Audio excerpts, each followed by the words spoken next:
এ তুমি কি করছো বৌমা? আমরা তোমার শ্বশুর শাশুড়ি হয়তো, তুমি আমাদের বৌমা হয়ে নিজের শ্বশুর শাশুড়িকে জেলে পাঠাতে পারছো? এত বড় পাপ কাজ তুমি করো না বৌমা। আমাদের মুখের দিকে তাকিয়ে তোমার একবারও কষ্ট হচ্ছে না? না, হচ্ছে না। আপনাদের জেলে যাওয়াই উচিত। আমার আপনাদের অনেক আগেই জেলে পাঠানো উচিত ছিল, কিন্তু আমি আপনাদের উপর দয়া করে এরকম কাজ করিনি। কিন্তু আজকে আপনারাই আমাকে জেলে পাঠাতে বাধ্য করছেন। তোমার কাছ থেকে আমরা এরকম ব্যবহার আশা করিনি। তুমি আমাদের পরিবারের সদস্য হয়ে এত বড় বেইমানিটা করলে। অফিসার, বিশ্বাস করুন, আমরা এরকম কোনো কাজ করিনি। আমাদের বৌমা ইচ্ছা করে আমাদের জেলে পাঠাতে চাইছে, যাতে ও একা পুরো সম্পত্তি। একদম চুপ করুন। লিজা আমাকে প্রথমেই বলেছিল আপনাদের মাথায় গন্ডগোল আছে। এখন কেন বলেছিল তা খুব ভালোভাবেই বুঝতে পারছি। চলুন, ভালোই ভালোই গাড়িতে উঠুন, তা না হলে কিন্তু আপনাদের কোমরে দড়ি পরিয়ে টানতে টানতে জেলে নিয়ে যাবো বলে দিলাম। আসলে বিজয়বাবু এবং শান্তিপ্রিয়া দেবী দুজনেই আর্মিতে ছিল, তবে রিটায়ার হয়ে যাওয়ার পর তারা দুজনেই কোনো কাজ খুঁজে পায় না। তারা সারাদিন বাড়িতেই সময় কাটায়। এরই মধ্যে তাদের ছেলে রাকেশ লিজাকে বিয়ে করে বাড়িতে নিয়ে আসে।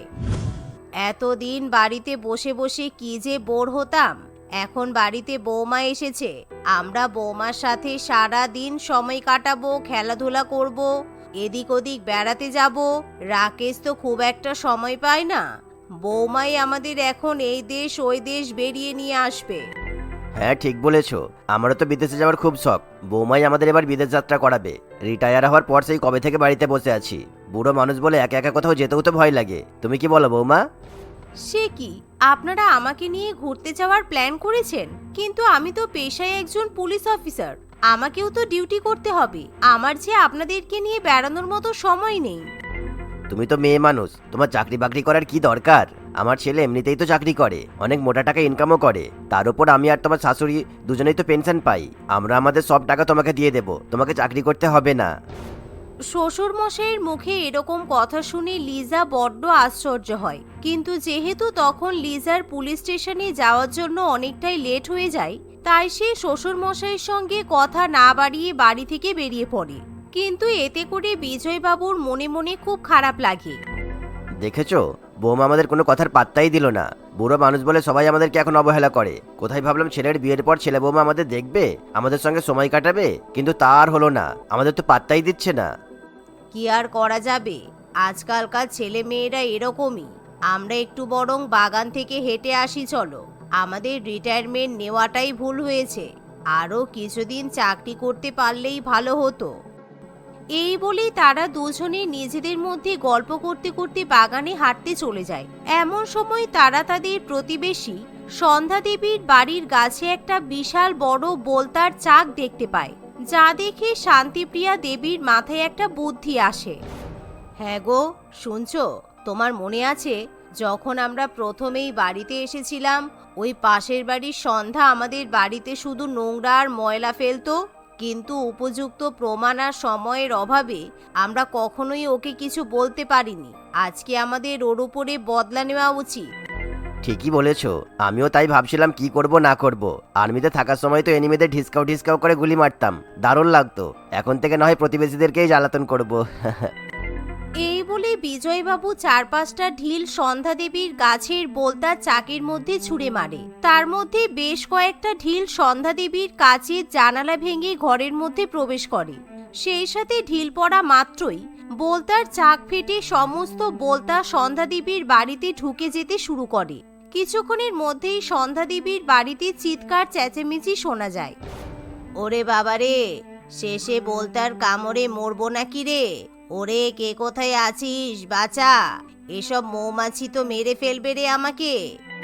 সন্ধ্যা দেবীর চিৎকার চেঁচামেচি শুনে শান্তিপ্রিয়া দেবী এবং বিজয়বাবু অত্যন্ত মজা পায়। অন্যদিকে সন্ধ্যা দেবীকে অনেকগুলো মৌমাছি কামড়ে দেয়। এমন সময় সন্ধ্যা দেবীর বৌমা রুম ফ্রেশনার স্প্রে করলে বোলতাগুলো বাইরে পালিয়ে যায়। ওই দেখুন মা, কারা যেন আমাদের বাড়িতে ঢিল ফেলেছে, আর ওই বোলতার চাকে ইচ্ছা করেই ঢিল মেরেছে, যাতে মৌমাছিগুলো আমাদের বাড়িতে ঢুকে পড়ে আর আমাদের কামড়াতে পারে। আপনার কি মনে হয় এই কাজটা কে করতে পারে? ওই শয়তান দুটো বাড়িতে এসেছে না, আমার মনে হচ্ছে এটা ওদেরই কাজ। দাঁড়াও, এখনই ওদের বাড়িতে যাচ্ছি।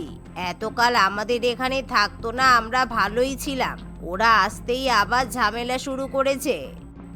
এই বলে সন্ধ্যা দেবী তখনই শান্তিপ্রিয়া দেবী এবং বিজয়বাবুর বাড়িতে ঝগড়া করতে চলে যায়। কিন্তু বিজয়বাবু এবং শান্তিপ্রিয়া দেবী তার কোনো কথাই কান দেয় না।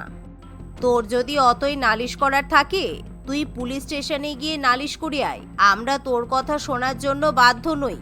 যাই হোক, একটা বলে দিলেই হলো, আমরা কেন তোকে বিরক্ত করতে যাব? আমাদের কি খেয়ে দেয়ে কাজ নেই? এমন কথা শুনে সন্ধ্যা দেবী খুবই রেগে যায় আর সে সত্যি সত্যি পুলিশ স্টেশনে গিয়ে পৌঁছায়।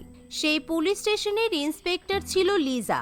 লিজার কাছে গিয়ে সন্ধ্যা দেবী বলে, এই দেখো, তোমার শ্বশুর শাশুড়ি দুটো বজ্জাতের হাড়ি, শয়তানের গাছ আমার কি অবস্থা করেছে দেখো।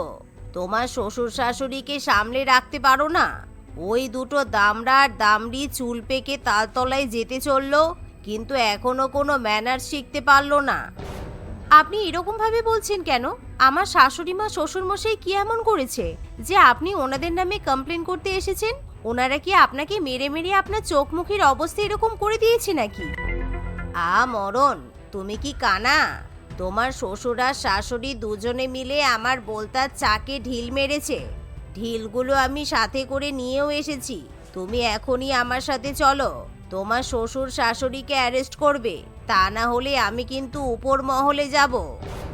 দেখুন মাসিমা, এই সমস্ত ছোটখাটো ব্যাপারের জন্য কমপ্লেন নেওয়া যায় না। আপনি কোনো ভালো কমপ্লেন নিয়ে আসুন। আমি কি নিয়ে কমপ্লেন লিখবো বলুন তো? আপনি কি নিজে চোখে দেখেছেন যে আমার শ্বশুর শাশুড়ি মাই আপনার বলতার চাকে ঢিল মেরেছে? আপনার কাছে যদি কোনো প্রমাণ থাকে আপনি দিন, আমি অবশ্যই ওনাদেরকে অ্যারেস্ট করব। লিজা শ্বশুর এবং শাশুড়ির কাণ্ড শুনে পুলিশ স্টেশনের প্রত্যেকে হো হো করে হাসতে থাকে। এতে করে লিজার খুবই মান সম্মানে লাগে। তাই লিজা কোনো মতে সন্ধ্যা দেবীকে শান্ত করিয়ে বাড়িতে পাঠিয়ে দেয়। সেদিন লিজা যখন বাড়িতে ফিরে আসে, মা, বাবা, আপনারা কি কাণ্ড করেছেন? পাশের বাড়ির মাসিমা আমাদের পুলিশ স্টেশনে কমপ্লেন করতে গিয়েছিল। আপনাদের তো যথেষ্ট বয়স হয়েছে, আপনারা নিশ্চয়ই কচি বাচ্চা নন যে এখন আপনারা এরকম ভুলভাল কাণ্ড করে বসবেন। আরে না না বৌমা, আমরা কিছু করিনি। ওই সন্ধ্যার একটু সন্দেহ বাতিক আছে, ও ভাবে ওর বাড়িতে কিছু হলেই সেটা আমরাই করেছি। এদিকে আমাদের তো কোনো দোষই নেই। এভাবে শান্তিপ্রিয়া দেবী এবং তার স্বামী কিছুতেই নিজেদের ভুল স্বীকার করতে চায় না। দেখতে দেখতে এভাবে আরো কয়েকদিন কেটে যায়। একদিন লিজা পুলিশ স্টেশনে যাওয়ার জন্য বাড়ি থেকে বেরোবে এমন সময় শান্তিপ্রিয়া দেবী লিজার হাতে একটা বড়সড় টিফিন কারি ধরিয়ে দিয়ে বলে, এই নাও বৌমা, আজকে একদম দেশি মোরগের পোলাও আর চিকেন রেজালা বানিয়েছি। মোরগটা এত বড় ছিল যে আমি রাত্রের জন্য বিরিয়ানি আর চিকেন চাপও বানিয়ে রেখেছি। এরকম মোরগ তো আজকাল কিনতে পাওয়াই যায় না। তুমি কিন্তু খেয়ে জানিও কেমন হয়েছে। হ্যাঁ, শাশুড়ির কাছ থেকে সকাল সকাল ভালো মন্দ রান্না পেয়ে লিজা মনে মনে খুবই খুশি হয়। কিন্তু সেদিন লাঞ্চ ব্রেক হয়ে যাওয়ার পর লিজার প্রতিবেশী চন্দনা দেবী পুলিশ স্টেশনে গিয়ে বলে, এই যে বৌমা, শোনো, আজকে সকাল থেকে আমার দেশি মোরগটাকে খুঁজে পাচ্ছি না। ও বাইরে কোথাও যায় না, ওকে বাড়ি থেকে কেউ চুরি করে নিয়ে গেছে। সবাই বলছে তোমার শাশুড়ি নাকি আজকে সকালবেলা আমার বাড়ির সামনে দিয়ে 10 বার ঘোরাঘুরি করছিল। আমার সন্দেহ হচ্ছে ওই মোরগ কিন্তু তোমার শাশুড়ি মাই নিয়েছে। এই মরেছে, এই ভদ্র মহিলার কথা তো আমি ফেলতে পারছি না, কারণ মা আজকে সকালবেলাতেই আমাকে একটা দেশি মোরগের কথা বলল। আমাদের এই এরিয়াতে দেশি মোরগ কোথাও পাওয়া যায় বলে আমি তো কখনো শুনিনি। তাহলে আমার মনে হচ্ছে এই ভদ্র মহিলার কমপ্লেনটা সত্যি। লিজা মনে মনে এমন ভাবলেও সে চন্দনা দেবীকে বলে, দেখুন, প্রমাণ ছাড়া তো আর কারোর উপর এভাবে দোষারোপ করাটা উচিত নয়। তাছাড়া একটা মোরগ চুরি হয়েছে বলে তার কমপ্লেন তো আমরা নিতে পারি না। আপনি আপনার মোরগটা একটু আশেপাশে কোথাও খুঁজে দেখুন, নিশ্চয়ই পেয়ে যাবেন। যেমন শাশুড়ি তেমনই তার বৌমা। তোমার শাশুড়ির নামে কমপ্লেনটা নেবে না বলে এরকম কথা বলছো? ঠিক আছে, আমি তো খুব ভালো করেই জানি ওই মোরগটা নিশ্চয়ই তোমার শাশুড়ি মা রান্না করেছে। যে যে আমার স্বাদের মোরগ খাবে সব কটার পেট খারাপ করবে, এই আমি বলে দিলাম। এই বলে চন্দনা দেবী পুলিশ স্টেশন থেকে বেরিয়ে যায়। কিন্তু লিজা মহা বিপদে পড়ে, কারণ লিজা তার শাশুড়ি মায়ের দেওয়া সমস্ত খাবার তার কলিগদের সঙ্গে ভাগাভাগি করে খায়। ওরে বাবা রে, পেটটা কিরকম গুড়গুড় করছে। এই যে লিজা ম্যাডাম, আপনার শাশুড়ি মা রান্নায় কি দিয়েছিলেন? আমি তো 3-4 প্লেট পোলাও খেয়ে ফেলি, কিন্তু তবু তো আমার কখনো এরকম কোনো পেট ব্যথা করে না। হ্যাঁ ম্যাডাম, আমারও অনেকক্ষণ ধরে পটি পাচ্ছে। আমার মনে হয় ওই যে ভদ্রমহিলা এসে একটু আগে অভিশাপ দিয়ে গেলেন না, হয়তো মোরগটা ওনারই ছিল। আপনার শাশুড়ি মায়ের মোরগটা চুরি করার কি দরকার ছিল বলুন তো? আমারও তো খাবারটা খাওয়ার পর কেমন যেন বদহজম হয়ে গেল, কিন্তু আমার মনে হয় এসব তোমাদের মনের ভুল। হয়তো আমার শাশুড়ি মা ওরকম তেল মশলা দিয়ে রান্না করেছে বলে খাবারটা খেতে একটু রিচ হয়েছিল, সেই জন্যই এরকম হচ্ছে, তাছাড়া কিছু নয়। লিজা এই কথা বলে তার কলিগদের মুখ বন্ধ করিয়ে দেয়, কিন্তু দিনের পর দিন লিজার কাছে তার শ্বশুর এবং শাশুড়ির নামে কমপ্লেন আসতেই থাকে। কেউ বলে লিজার শ্বশুর দুপুরবেলা কারোর বাড়ির দরজায় বেল বাজিয়ে পালিয়ে যায়, আবার কেউ বা জানায় লিজার শাশুড়ি কারোর বাগানের দামি দামি গাছ তুলে নিয়ে চলে যায়, কারোর বাড়ির মধ্যে গিয়ে গরু ছেড়ে দিয়ে পালিয়ে আসে। এভাবেই তারা দুজন মিলে নানান রকম কুকর্ম করে বেড়াতে থাকে। এই পুলিশ স্টেশনে আজ পর্যন্ত মনে হয় যতগুলো ক্রাইম রিপোর্ট এসেছে সবগুলোই আপনার শ্বশুর শাশুড়ি করেছে। প্রত্যেকদিন পুলিশ স্টেশনে এসে দেখি একটা বাংলা সিরিয়াল চলছে, রোজই কেউ না কেউ কমপ্লেন করতে আসে। লিজার কলিগরা লিজার উপর ভীষণই খিল্লি ওড়াতে থাকে। লিজাও প্রত্যেকদিন শ্বশুর শাশুড়ির নামে কমপ্লেন পেতে পেতে একেবারে বিরক্ত হয়ে ওঠে। তাই একদিন লিজা থাকতে না পেরে ঠিক করে আজকে সে তার শ্বশুর এবং শাশুড়িকে অ্যারেস্ট করে জেলে নিয়ে যাবে। যেমন ভাবনা তেমনই কাজ, লিজা তার শ্বশুর শাশুড়িকে অ্যারেস্ট করে জেলে ভরে দেয়। আপনাদের তো খুব শখ হয়েছিল আমার সঙ্গে সময় কাটানোর, ভালো হয়েছে। এবার আপনারা জেলে থাকবেন আর রোজ আমার সঙ্গে সময় কাটাবেন। প্রত্যেকদিন আপনাদের নামে যত কমপ্লেন এসেছে, এত কমপ্লেন মনে হয় আমাদের শহরে অন্য কোনো পুলিশ স্টেশনে আসে না। আমরা তোমার সঙ্গে সময় কাটাতে চেয়েছিলাম, মানে এরকম জেলের মধ্যে বসে সময় কাটাতে চাইনি। তুমি আমাদের সঙ্গে এরকম বেইমানিটা করতে পারো না। আমার ছেলে আসুক, আমাদের ঠিকই জামিন করে নিয়ে যাবে। না, আপনাদের নামে এত ছ্যাচরামির কেস আছে যে আপনাদেরকে কোর্টে তুলতেই হবে, তারপরে না হয় জামিনের কথা দেখা যাবে, কিন্তু আপাতত 1 মাস তো আপনাদের জেলে থাকতেই হবে। বৌমা, তুমি বিশ্বাস করো আমরা জেলে থাকতে চাই না। আমি বাড়ি যাব, আমার এখানে থাকতে একটুও ভালো লাগছে না। তুমি দয়া করে আমাকে বাড়িতে নিয়ে চলো। আমি স্বীকার করছি ওই ভুলগুলো করা আমাদের একদমই উচিত হয়নি। আসলে আমরা কি করব বুঝতে পারছিলাম না। কথাই আছে না, অলস মস্তিষ্ক শয়তানের বাসা, সেই জন্যই আমাদের এইরকম বোধ বুদ্ধি মাথায় এসেছিল। আমরা কখনোই আর লোকের অনিষ্ট করব না। তুমি আমাদেরকে ক্ষমা করে দাও বৌমা। একটাই উপায় আছে, আপনাদের অ্যাপোলজি স্টেটমেন্ট লিখতে হবে যে আপনাদের নামে যেন ভবিষ্যতে আর কোনো রকম কমপ্লেন না আসে, আর যদি আসে তাহলে কিন্তু পার্মানেন্ট কিভাবে জেলে রাখতে হয় সেই ব্যবস্থা আমি করব। লিজার কথা মতো তার শ্বশুরমশাই এবং শাশুড়ি মা অ্যাপোলজি স্টেটমেন্ট লিখে দেয়, যার ফলে লিজা তার শ্বশুর এবং শাশুড়িকে ছেড়ে দেয়। আসলে লিজা শুধুমাত্র তার শ্বশুর এবং শাশুড়িকে ভয় দেখানোর জন্যই তাদের অ্যারেস্ট করে। সেদিনের পর থেকে সত্যি সত্যি লিজার ভয়ে তার শ্বশুর এবং শাশুড়ি কাউকে বিরক্ত করে না, তারা নিজেদের মতো জীবন কাটাতে থাকে। রুমি, পিঙ্কি, তুলি এবং পপি 4 জন খুব ভালো বন্ধু ছিল। তারা 4 জন একই সঙ্গে মহিষবাতান কলেজে পড়াশোনা করত। তাদের 4 জনের মধ্যে খুব ভালো বন্ডিং ছিল। তারা সবসময় একে অপরকে হেল্প করত এবং একে অপরের ভালো চাইতো। একদিন কলেজে বসে তারা 4 জনে গল্প করছিল। এই, কালকে আমি কলেজে আসতে পারবো না, তোরা আসছিস তো কালকে? আসতে পারবি না কেন? কোথায় যাবি? কালকে তো আমাদের শপিং করতে যাওয়ার কথা ছিল। হ্যাঁ রে, পরের দিন চল না। আমি জানতাম না কালকে আমাদের এক জায়গায় নিমন্ত্রণ আছে, বাড়ির সবাই যাবে। বাবার বন্ধুর মেয়ে জন্মদিন কালকে। ওরে বাবা, আমাদেরকে ছেড়ে তুই নেমন্তন্ন খেতে যাবি? ভাবলি কি করে আমরা তোকে যেতে দেব? কোথাও যেতে হবে না, চুপচাপ কলেজে আসবি কালকে। এই না রে, বাবা মা বকবে, একা ছাড়বে না বাড়িতে। যেতেই হবে আমাকে, এমনিও তো কোনো জায়গায় যাই না আমি, এবারও তাই করলে খুব খারাপ হবে। তাহলে আমাদের 3 জনকেও তোর সঙ্গে নিয়ে যেতে হবে। তুই একা নিমন্ত্রণ খাবি আর আমরা বাদ যাব কেন? এমনিও অনেকদিন ধরে আমরা ভালো ভালো খাবার খাইনি। এই কি বলিস তোরা? হ্যাঁ হ্যাঁ, ঠিক, একদম ঠিক বলেছিস। পপি তো কিছু বলবে না, এর মুখে কথা থাকে না। আমরা যা বলবো ও তাতেই রাজি।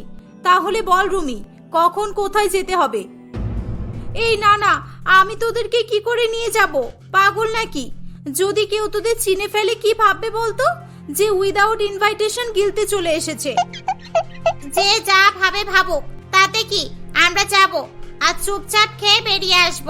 আর আমাদের কেউ যদি জিজ্ঞাসা করে যে তোমরা মেয়ে পক্ষ নাকি ছেলে পক্ষ, বলে দেব যে আমরা বার্থডে পার্টিতে এসেছি। আমাদের উপর তাহলে কেউ সন্দেহ করবে না। ঠিক আছে বাবা, তোদের বলাটাই আমার ভুল হয়ে গেছে, কিন্তু খুব সাবধান, আমি যেন না ফাঁসি, কেমন? পরের দিন রুমির পাঠানো অ্যাড্রেস অনুযায়ী পিঙ্কি, তুলি ও পপি সেখানে পৌঁছে যায়। 3 বন্ধু মিলে খুব মজা করে ভালো ভালো খাবার খায়। উফ, খেয়ে জাস্ট মজা পেয়ে গেলাম। সত্যি তোরা না আসলে আমি এখানে এসে খুব বোর হতাম। ভাগ্যিস তোরা এসেছিলি। তুই তো নিয়ে আসতে চাইছিলি না আমাদের। এই চল না, ওই হল রুমে নাচ গান হচ্ছে, আর সাথে ড্রিঙ্কও আছে, দামি দামি রেড ওয়াইন, ভোটকা। চল না চল না, আমরাও গিয়ে একটু খেয়ে আসি। হ্যাঁ হ্যাঁ চল, অনেকদিন খাওয়া হয় না, আজকে একটু খাওয়াই যাক। চল চল।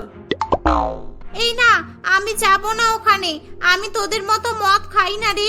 আমি ভদ্র বাড়ির মেয়ে, তোদের মতো বাজে নই আমি। এখানেই থাক না তোরা। ওরে বাবা, মেয়ের মুখে আজকে বুলি ফুটেছে দেখছি। তুমি ভদ্র ঘরের মেয়ে আর আমরা অভদ্র ঘরের মেয়ে, তাই তো? আমরা তো জাস্ট একটু টেস্ট করব। আমরা কি মদ খেয়ে মাতলামি করব নাকি? না, আমি টেস্টও করব না। তোরা খাবি আর আমি শুধু তোদের সঙ্গে থাকবো, এমনি এমনি নাচবো। মদ খেয়ে নাচবো না রে। ওরে গাধা, আমরা মজা করছি। আমরা মদ খেতে যাব কেন পাগলি? আমরা এমনি জুস খাবো আর মদ খাওয়ার মতো ফিলিং নেব। চল চল। 4 বন্ধু মিলে হল রুমে যায়, যেখানে অনেক লোকজনের ভিড় ছিল। ওখানে কেউ কেউ মদ খাচ্ছিল, আবার কেউ কেউ ডান্স করছিল, আবার কেউ বা দাঁড়িয়ে দাঁড়িয়ে নিজেদের মধ্যে গল্প করছিল। রুমি, পিঙ্কি, তুলি এবং পপি 4 জনে একসঙ্গে নাচানাচি করতে শুরু করে। 4 বন্ধুর মধ্যে পপি খুবই সাদাসিধে প্রকৃতির ছিল। সে তার বাকি 3 বন্ধুদের মতো চালাক ছিল না। পার্টিতে তারা যখন ডান্স করছিল, তখনই পলাশ নামে একটি ছেলের চোখ পপির উপর পড়ে। ওয়াও, এই মেয়েটা কে? দেখতে তো খুবই সুন্দর, একা একা ডান্স করছে। এর নিশ্চয়ই কোনো সঙ্গী নেই ডান্স করার। যাই, আমি যাই। মেয়েটাকে দেখে খুব সরল মনে হচ্ছে, যদি পটানো যায় না, উফ, দারুণ হবে। পলাশ পপির কাছে এসে বলে, hey beautiful girl, would you like to dance with me? পার্টিতে সবাই কারোর না কারোর সঙ্গে নাচছে, আর তুমি একা একা কি করছো? চলো, লেটস এনজয়। এ কি, তোমার হাতে ড্রিঙ্কস নেই কেন? এই নাও, ধরো, ড্রিঙ্কসটা নাও। কে আপনি? আমি আপনাকে চিনি না তো। আপনি যান এখান থেকে, আমি আপনার সঙ্গে ডান্স করব না। আর আমি এসব মদ টদ খাই না এমনিও। আপনি প্লিজ এখান থেকে যান। আরে আরে, আমাকে আবার আপনি করে বলছো কেন ডার্লিং? আমাকে চেনো না? চিনে যাবে, সেই জন্যই তো এত কাউকে ছেড়ে তোমার কাছে এলাম। এসো এসো, ডান্স করি। আমার সঙ্গে ডান্স করার জন্য সব মেয়েরাই পাগল, আর তুমি কি না? না, আমি বললাম তো না। সরে যান, আমাকে যেতে দিন। আমার বন্ধুরা কোথায় গেল? কাউকে দেখতে পাচ্ছি না যে। রুমি, পিঙ্কি, লিপি, তোরা কোথায়? আচ্ছা, সবার সামনে নাচতে লজ্জা করছে, তাই তো? আচ্ছা, তুমি এসো আমার সাথে। এসো, আমরা অন্য জায়গায় যাই, যেখানে শুধু তুমি আর আমি থাকবো। এসো এসো, আমার হাত ধরো। এই বলে পলাশ পপির হাত ধরে এবং পপিকে সেখান থেকে নিয়ে যাওয়ার চেষ্টা করে। এ কি, কি করছেন আপনি? ছাড়ুন ছাড়ুন আমার হাত। এই রুমি, পিঙ্কি, লিপি, বাঁচা আমাকে। পপি চেঁচানোর আওয়াজ পেয়ে 3 বন্ধু সেখানে ছুটে আসে। পলাশ পপির হাত ধরে আছে দেখেই রুমি কোনো কিছুই না বলে আগে পলাশের গালে একটা চড় মারে। বেয়াদব ছেলে, ছাড় ছাড় আমার বন্ধুর হাত ছাড়। কোন সাহসে তুই এর হাত ধরলি? পার্টিতে এসে মেয়েদের সঙ্গে অসভ্যতামি করা হচ্ছে। মনে হচ্ছে এর বাবা মা একে কোনো শিক্ষাই দেয়নি। দেখেই তো বোঝা যাচ্ছে একটা ফালতু লোফার ছেলে। এই, জাস্ট শাট আপ। তোমরা জানো না আমি কে? হ্যাঁ, তুমি জানো না আমি তোমাদের কি করতে পারি?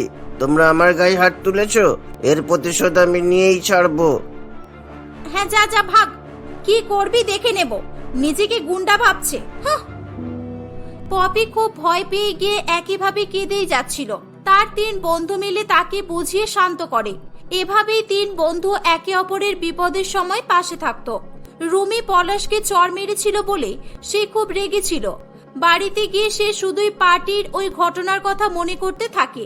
আসলে পলাশ ছিল এমএলএ মোহন সিং বাবুর একমাত্র ছেলে।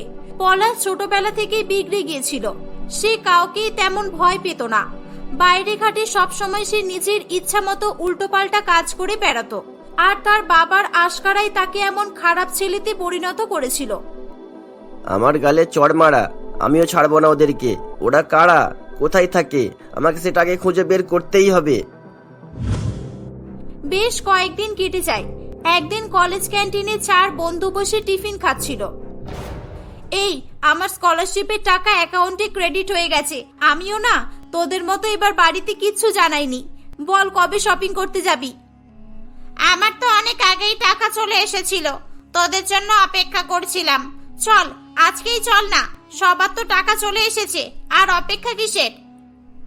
এই আমি না বাড়িতে বলে ফেলেছি, মা আমাকে একটা টাকাও খরচ করতে বারণ করেছে। এই মেয়েটা বোকা তো বোকাই থেকে যাবে। হ্যালো গার্লস, কেমন আছো তোমরা সবাই? ওয়াও, একটা চেয়ার ফাঁকা আছে। এটা নিশ্চয়ই তোমরা আমার জন্য ফাঁকা রেখেছো। পলাশকে দেখে 4 বন্ধুই খুবই অবাক হয়। তুমি এখানে কি করছো? তোমাকে আমাদের কলেজের ভেতরে কে ঢুকতে দিল? আমার মনে হচ্ছে এই ছেলেটা আমাদেরকে ফলো করছে। সেদিনের মতো আজকেও এর গালে 5 আঙুলের দাগ বসাতে হবে মনে হচ্ছে। ও হ্যালো, সেদিন আমাকে চড় মেরে খুব সাহস হয়ে গেছে তাই তো? আর একবার আমার গায়ে হাত দিয়ে দেখো। সেদিন নেশা করেছিলাম তাই কিছু বলিনি। আর একবার আমার গায়ে হাত দিয়ে দেখো আমি কি করি তোমাদের। আমি এই কলেজেরই সিনিয়র স্টুডেন্ট, তোমরা আমার জুনিয়র, তাই সম্মান দিয়ে কথা বলবে। আর এই যে ডার্লিং, কেমন আছো তুমি? শাট আপ, আমাকে ডার্লিং বলবে না। চলে যাও এখান থেকে। তোমার নামে না হলে প্রিন্সিপালের কাছে গিয়ে আমি কমপ্লেইন করব। তাই নাকি? আমার কেউ কিচ্ছু করতে পারবে না। আমি এমএলএর ছেলে, বুঝেছো? তোমাদেরকে আমি ছাড়বো না। সেদিনের অপমান আমি ভুলে যাইনি, ওকে? এই বলে পলাশ সেখান থেকে চলে যায়।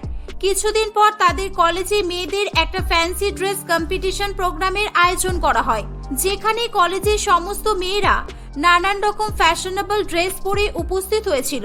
পপি একটা খুব সুন্দর প্রিন্সেস ড্রেস পরেছিল, তাকে খুবই সুন্দর দেখাচ্ছিল। মেয়েদের এই প্রোগ্রামে সেদিন ছেলেরা কেউ অ্যালাউ ছিল না, তাই পলাশ মেয়ে সেজে সেখানে চলে আসে। হ্যালো, তোমাকে না খুব সুন্দর লাগছে এই ড্রেসটা পরে। ও থ্যাংক ইউ। তোমার নাম কি? তোমাকে তো আগে কখনো দেখিনি। আমার নাম পল্লবী, আমি আসলে এই কলেজে নতুন ভর্তি হয়েছি। পলাশ মেয়ে সেজে পপির সঙ্গে গল্প করতে থাকে। পপি একটু অন্যদিকে তাকালে পলাশ ইচ্ছা করেই তার জামায় কোল্ড ড্রিঙ্কস ফেলে দিয়ে বলে, ও শিট, আমাদের জামাটা নষ্ট হয়ে গেল। Please don't mind. তুমি কি আমার সঙ্গে আমার একটু বাড়ি যাবে?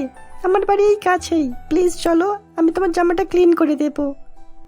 ওকে ওকে চলো, নো প্রবলেম। পপি পলাশের সঙ্গে চলে যাচ্ছিল, তখন তাকে রুমি দেখতে পায়। এই পিঙ্কি, পপি কার সঙ্গে একটা বাইরের দিকে চলে গেল মনে হলো। মেয়েটাকে কেমন একটা অদ্ভুত মনে হলো, অচেনা কেউ। আরে আমাদের ক্লাসেরই কেউ হবে হয়তো। ছাড় না, চলে আসবে এখনই, দেখিস।